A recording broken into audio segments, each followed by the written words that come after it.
Hello ನಮಸ್ತೆ. ನಾನಿವತ್ತು Kedar ಫಿಶ್ಶಿದು red masala fry ಮಾಡ್ತಿದ್ದೀನಿ.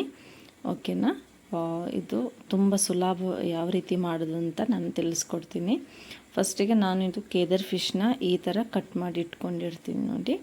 ಓಕೆನಾ. ಇದಕ್ಕೆ ಸ್ವಲ್ಪ ಉಪ್ಪು ಮತ್ತು ಅರಿಶಿನ ಹಾಕಿ ಮ್ಯಾಗ್ನೇಟ್ ಮಾಡ್ಕೊಂಡಿರ್ತೀನಿ. ಬಟ್ ನಿಮಗೆ ಇದು ಶುಂಠಿ ಬೆಳ್ಳುಳ್ಳಿ ಪೇಸ್ಟು ಹಾಕಿ ಮ್ಯಾಗ್ನೇಟ್ ಮಾಡಿಕೊಂಡ್ರು ಇನ್ನೂ ಚೆನ್ನಾಗಿ ಬರ್ತದೆ. ಬಟ್ ನಾನು ಬೇಡ ಅಂತ ಸಿಂಪಲಾಗಿ ಹೇಗೆ ಮಾಡೋದು ಅಂತ ತೋರಿಸ್ಕೊಡ್ತೀನಿ. ಓಕೆನಾ. 10 ನಿಮಿಷ ಇದನ್ನು ಈ ಥರ ಮಾಡಿ ಇಟ್ಕೊಂಡ್ರೆ ಸಾಕಾಗುತ್ತೆ. ಯಾಕಂದರೆ ಕೇದರ್ ಮೀನು ಸ್ವಲ್ಪ ಸಪ್ಪೆ ಅಲ್ವಾ, ಸ್ವಲ್ಪ ಉಪ್ಪು ಸ್ವಲ್ಪ ಚೆನ್ನಾಗಿ ಎಳ್ಕೊಳ್ಬೇಕು ಅಂತ ಈ ಥರ ಮಾಡಿ ಇಟ್ಕೊಂಡಿರ್ತೀನಿ ನಾನು ಫಸ್ಟಿಗೆ. ಮತ್ತು ಸ್ವಲ್ಪ ನಾನು ಇದಕ್ಕೆ ಯಾವ ರೀತಿ ಮಸಾಲೆ ಬೇಕು ಅಂತ ರೆಡಿ ಮಾಡಿ ಇಟ್ಕೊಳ್ತಿದ್ದೀನಿ. ಬ್ಯಾಡಗಿ ಮೆಣಸು ಮತ್ತು ಊರು ಮೆಣಸು ನೋಡಿ, ಸ್ವಲ್ಪ 4 ಊರು ಮೆಣಸು ತಗೊಂಡಿರ್ತೀನಿ ಸ್ವಲ್ಪ ಸ್ಪೈಸಿ ಇರಲಿ ಅಂತ. ಇದನ್ನು ಬಿಸಿ ನೀರಿಗಿಟ್ಟು ಚೆನ್ನಾಗಿ ಕುದಿ ಬರಿಸಿ ತುಂಬ ಸಾಫ್ಟ್ ಆಗೋವರೆಗೆ ಚೆನ್ನಾಗಿ ಇದು ನೀರಲ್ಲಿ ಕುದಿ ಬರಬೇಕು. ಸಾಫ್ಟ್ ಆದಮೇಲೆ ಇದನ್ನು ಒಂದು ಪಾತ್ರೆಗೆ ಹಾಕಿ ತಣ್ಣಗಾದಮೇಲೆ ಮಿಕ್ಸಿ ಜಾರಿಗೆ, ಸಣ್ಣ ಜಾರ್ ಬರುತ್ತಲ್ಲ ಅದರಲ್ಲಿ ತುಂಬ ಸಣ್ಣಗೆ ರುಬ್ಕೊಳ್ಬೇಕು. ಮತ್ತು ನಾನು ಇದಕ್ಕೆ ಸ್ವಲ್ಪ ಉಪ್ಪು ಮತ್ತು ಮಂತು ಹುಳಿ ಅಂತಾರಲ್ಲ ಅದರದ್ದು ರಸ ಮತ್ತು ಸ್ವಲ್ಪ ಅರಿಶಿನ ಹಾಕಿರ್ತೀನಿ ನೋಡಿ. ನೋಡಿ ಈ ಥರ ಪೇಸ್ಟ್ ಬರಬೇಕು. ತುಂಬ ಪೇಸ್ಟ್ ಇದ್ದರಷ್ಟು ಇನ್ನೂ ಚೆನ್ನಾಗಿ ಬರುತ್ತೆ. ತವ ತಗೊಂಡು ಅದನ್ನು ಸ್ವಲ್ಪ ಬಿಸಿ ಮಾಡೋಕ್ಕೆ ಇಟ್ಕೊಂಡು ನಾನು ಕೊಬ್ಬರಿ ಎಣ್ಣೆನ ಯೂಸ್ ಮಾಡ್ಕೊಳ್ತಿದ್ದೀನಿ. ಮನೆಯಲ್ಲಿ ಜಾಸ್ತಿ ನಾವು ಕೊಬ್ಬರಿ ಎಣ್ಣೆನೇ ತಗೊಳ್ಳುವಂಥದ್ದು. ಕೊಬ್ಬರಿ ಎಣ್ಣೆ ಅದು ಸ್ವಲ್ಪ ಬಿಸಿ ಆದಮೇಲೆ ಸ್ವಲ್ಪ ಅದಕ್ಕೆ ಕರಿಬೇವು ಹಾಕ್ಕೊಳ್ತೀನಿ. ಕರಿಬೇವು ಫ್ಲೇವರ್ ಸ್ವಲ್ಪ ಚೆನ್ನಾಗಿರುತ್ತೆ.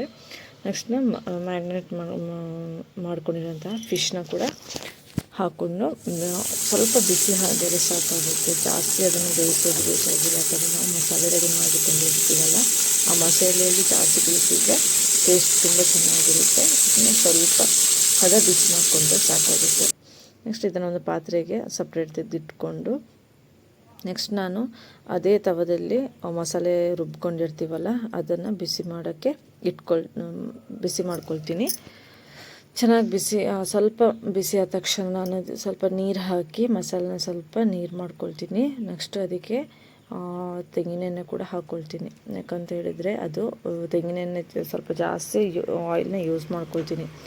ಜಾಸ್ತಿ ಆಯಿಲ್ ಯೂಸ್ ಮಾಡಿಲ್ಲ ಅಂತ ಹೇಳಿದರೆ ಅದು ಸೀದು ಹೋಗುತ್ತೆ, ಇಲ್ಲ ತಳ ಹಿಡ್ಕೊಳ್ತೆ, ಆಗ ಟೇಸ್ಟ್ ಎಲ್ಲ ಚೆನ್ನಾಗಿ ಬರೋದಿಲ್ಲಲ್ಲ. ಹಾಗೆ ನೋಡಿ ಇವಾಗ ಸ್ವಲ್ಪ ಬಿಸಿ ಆಯಿತು. ಇದಕ್ಕೆ ಫ್ರೈ ಮಾಡ್ಕೊಂಡಿರುವಂತಹ ಫಿಶ್ನ ಮಸಾಲಕ್ಕೆ ಹಾಕ್ಕೊಂಡು ಮಸಾಲೆಯಲ್ಲಿ ಸ್ವಲ್ಪ ಹೊತ್ತು ಬೇಯಿಸೋಕ್ಕೆ ಬಿಟ್ಟಿಡ್ತೀನಿ. ಓಕೆ, ಸ್ವಲ್ಪ ಚೆನ್ನಾಗಿದ್ದು ಬೇಯಬೇಕು ಮಸಾಲೆ ಜೊತೆ ನೋಡಿ ಹೀಗೆ. ಮತ್ತು ಇನ್ನೊಂದು ಏನಂತ ಹೇಳಿದರೆ ಮಂತುಪುಳಿ ಅನ್ನಲ್ಲ, ಮಂತುಪುಳಿ ಅಂತ ಹೇಳಿ ತುಳುವಳಿ ಹೇಳ್ತಾರೆ, ಇನ್ನೊಂದು ಉಪ್ಪಾಗೆ ಕೂಡ ಹೇಳ್ತಾರೆ ಅದನ್ನು. ಓಕೆ, ಅದರದ್ದು ರಸ ಫಿಶ್ ಸಾಂಬಾರಿಗೆಲ್ಲ ತುಂಬ ಚೆನ್ನಾಗಿ ಟೇಸ್ಟ್ ಕೊಡುತ್ತೆ. ಓಕೆ ನೋಡಿ, ಇದು ಆಲ್ಮೋಸ್ಟ್ ಈ ಥರ ಬೇಯ್ತಾ ಇದೆ. ಸ್ವಲ್ಪ ಕಲರ್ ಚೇಂಜ್ ಆಗುತ್ತೆ ನೋಡಿ, ಮಸಾಲೆ ಎಲ್ಲ ಗಟ್ಟಿಯಾಗಿ ಸ್ವಲ್ಪ ಕಪ್ ಕಲರಿಗೆ ಬರುತ್ತೆ. ನಿಮಗೆ ಇಷ್ಟ ಆದರೆ ಒಂದು ಸರ್ತಿ ಟ್ರೈ ಮಾಡಿ ನೋಡಿ.